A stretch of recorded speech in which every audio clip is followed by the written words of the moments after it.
कोल्हापूर जिल्ह्यातील हुपरी शहरातील महावीर नगर परिसरात आज शुक्रवारी पहाटे घर वाटणीच्या वादातून एकुलत्या एक मुलाने आपल्या वृद्ध आई वडिलांची हत्या केल्याची घटना उघडकीस आली असून या प्रकारानंतर संशयिताने स्वतःहून हुपरी पोलीस ठाण्यात हजर होत गुन्ह्याची कबुली दिली आहे।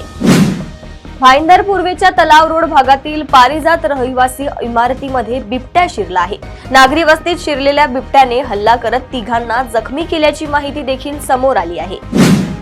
महापालिका निवडणुकांच्या तोंडावर काँग्रेसला मोठा धक्का बसला आहे। काँग्रेसच्या विधान परिषदेचे आमदार प्रज्ञा सातव यांनी गुरुवारी 18 डिसेंबर रोजी आपल्या सदस्यत्वाचा राजीनामा देऊन सत्ताधारी भाजपामध्ये प्रवेश केला आहे। दुबई येथे स्थायिक झालेल्या एका साई भक्ताने शिर्डी येथील साईबाबांच्या मंदिराच्या ज्या खिडकीतून साईबाबांचे मुख्य दर्शन होते त्याला आकर्षक अशी सोन्याचा मुलमा असलेली फ्रेम बनवून त्यावर श्रद्धा सबुरी ही सुवर्ण अक्षरे देणगी स्वरूपात दिली आहे।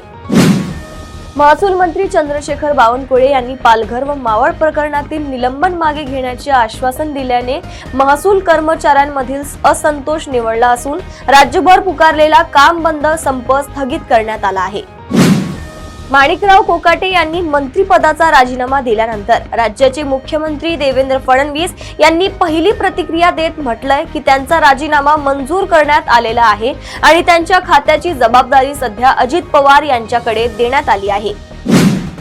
मुंबई महापालिका निवडणूक जिंकण्यासाठी शिंदे सेनेचे बजेट 10,000 कोटींचे असून प्रत्येक उमेदवाराला लढण्यासाठी 10 कोटी रुपये देणार असल्याचा आरोप उद्धव सेनेचे खासदार संजय राऊत यांनी गुरुवारी पत्र परिषदेतून केलाय। शिवनेरी बसच्या फास्टॅग खात्यात पैसेच शिल्लक नसल्याने बुधवारी 17 डिसेंबर रात्री तळेगाव दाभाडे जवळील उर्से टोल नाक्याजवळ बस सुमारे तासभर थांबवून ठेवण्यात आली। प्रशासनाच्या निष्काळजीपणामुळे प्रवाशांवर टोल भरण्यासाठी वर्गणी काढण्याची वेळ आली। छत्रपती संभाजीनगर शहरातील रेल्वे स्टेशन परिसरात एका हॉटेलमध्ये मित्राला भेटण्यासाठी गेलेल्या महिलेवर 3 जणांनी सामूहिक अत्याचार केल्याची धक्कादायक घटना घडली। या प्रकरणी वेदांत नगर पोलिसात गुन्हा दाखल करण्यात आला असून 3 आरोपींना अटक करण्यात आली आहे। नाशिक सिंहस्थ कुंभमेळ्यासाठी तपोवनातील 1800 झाडे तोडून साधुग्राम उभारण्याच्या विरोधात मुंबई उच्च न्यायालयात याचिका दाखल झाली। न्यायालयाने राज्य सरकार, नाशिक, मनपा आणि वृक्ष प्राधिकरणाला नोटीस बजावत वृक्षतोड सुरू न करण्याचे तोंडी निर्देश दिले आहेत।